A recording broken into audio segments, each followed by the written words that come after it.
In this training video, we're going to show you the technique for turning your shapefiles for wetland boundaries into feature definitions that will show up in cross-sections in Open Roads SS4. We're going to start by just giving ourselves a little idea where we are in the world, and a couple reference files that I'm going to attach here are going to be the corridor file and the existing terrain model file. So I'm going to get those two files attached in here for me so that when I fit my view, I kind of know where I'm at here in the particular project. Now that I've got some project data brought in here, the next thing that I'm going to do is bring in my shapefile. So I'm going to go into my references and attach that shapefile. So I'm just going to change my files of type here to shapefiles SHP, grab that shapefile, and hit open. Now, as part of the attachment process, there's an option here for true scale 1:1. My recommendation is make sure that's toggled off, but however, if you do forget it, I want to show you what happens if you forget to. Hit OK, and then if I go in here and fit my view, you'll notice that I've got a great deal of separation between these two.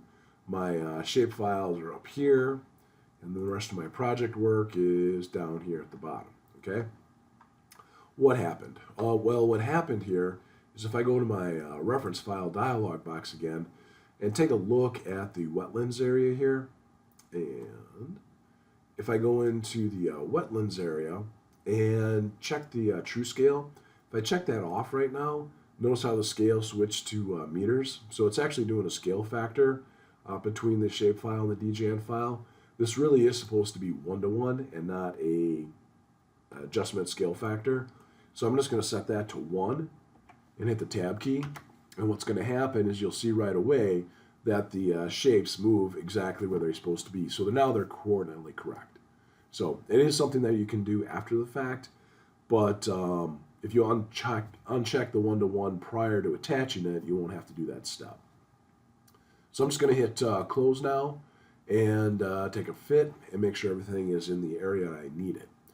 Now, the terrain and the corridor are just used for reference purposes only. And what I want to do is I want to take these shape areas from a wetland delineation and I want to merge those into this design file. So I'm going to go back to my references. I'm going to turn off the display of the terrain and the corridor, and then I'm going to fit my wetland area. So I'm going to go in here and fit the view. And then I'm going to merge that wetlands area into master is what it's called. So it's going to ask me to select the view. So I'm just going to data point in the view there, one reference file to merge into the current design, hit OK. And now these files have been copied through to the active design file.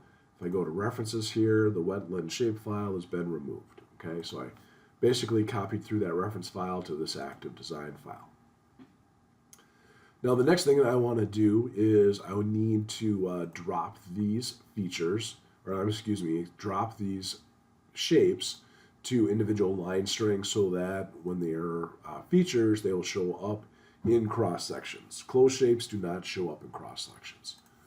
So I'm going to go in here and select everything, and then I'm going to go to the drop tool. I need to check on complex and line string to shapes. I'm going to left click in the screen, accept that, so everything's been dropped now. I'm going to select everything one more time, and then I'm going to change it to a feature definition. We have a new feature definition for these wetland boundaries, and under the MDT environmental, there's wetland existing feature.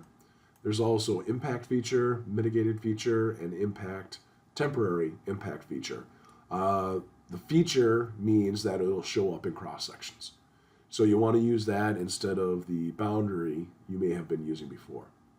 I'm going to left click to apply this feature definition to all 366 elements I have selected. Depending on how many elements you have selected, depends on how long it's going to take. Once it's been completed, you will have the individual line segments here. What makes this feature definition a little bit different is that its line style is 0 and it is on a no plot level. So you will not see this when you plot your drawing, and we'll show you how the plan view lines are going to work here in a second. So I'm going to go in here and select all these features again. and I'm going to go to vertical geometry, and I'm going to profile from surface all these feature lines. I do need to make that existing surface active, so I'm going to go in and turn on the display of that surface. Go in here, create that surface there, select it, left click and hover, and I'm going to set the active terrain model. So I've got that. Now I can drape these features on there. So let me go back and turn these off and select everything. Once I have everything selected, I can do the profile from surface. I'm going to left click my way through the tool settings window here.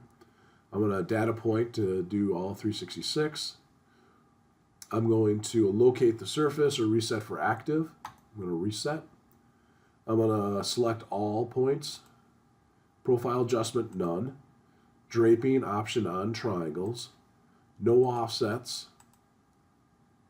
And again, depending on how many items I have selected will depend on how long it takes. Then once it's done, I can go in and clear my selection set and review my results. I'm just going to do the 2D, 3D trick here. See if I can see those things in 2D and 3D. And sure enough, I can see the 2D graphics here in view 1. In view 3, they are definitely draped onto the existing surface, so that looks good. The next thing that I want to do then is do the plan review of these. So if I want to make sure that they look good in plan view, I need to create a boundary and I need to pattern that boundary. So the steps on this process is going to be creating a region out of these individual shapes, and that region is going to have an element template under MDT Environmental Wetlands, and we're going to use Wetland Existing Boundary. So this is for plans production. This is the one that has the custom line style. I'm going to go in here and do the MicroStation command for creating a region. I'm going to create a region using a flood. I want to keep original, and that should be about it. So if I go in here and grab a couple areas,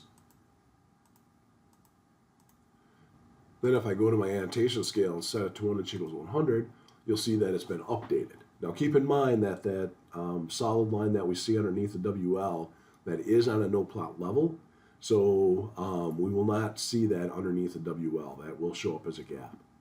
And then lastly, the last thing that we need to do is the patterning that we need to do these shapes. So I'm going to go into my element template, and then we're going to do wetland existing area for the element template. And then we're going to go to our drawing and hatch. And then what we're going to do is we're going to go into hatch that area. We're going to do associative pattern, associative region boundary, and select that custom line style and get those areas patterned for us.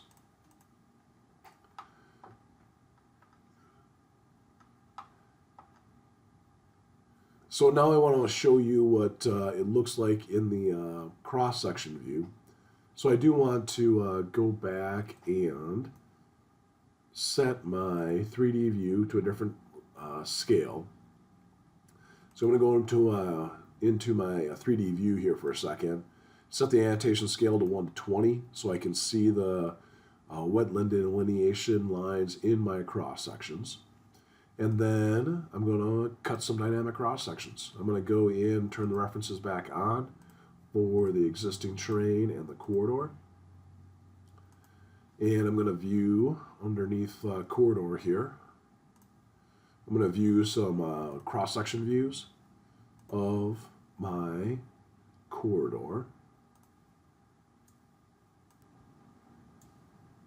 Then I'm going to take a look at the cross-section view here. I'm going to locate via station data point just to check my area here. I'm going to cut through this one right here. And if I zoom in there, if I can take a look here, I've got the wetland boundary on one side of the road, okay, the two crossings. Then I've got one across the way on the other side as well, showing me the two crossings on the other side. So that is how it's going to show up in your dynamic cross-sections, as long and like it will show up in your actual cross-section sheets. So that is the process to make it show up in cross-section and in plan view.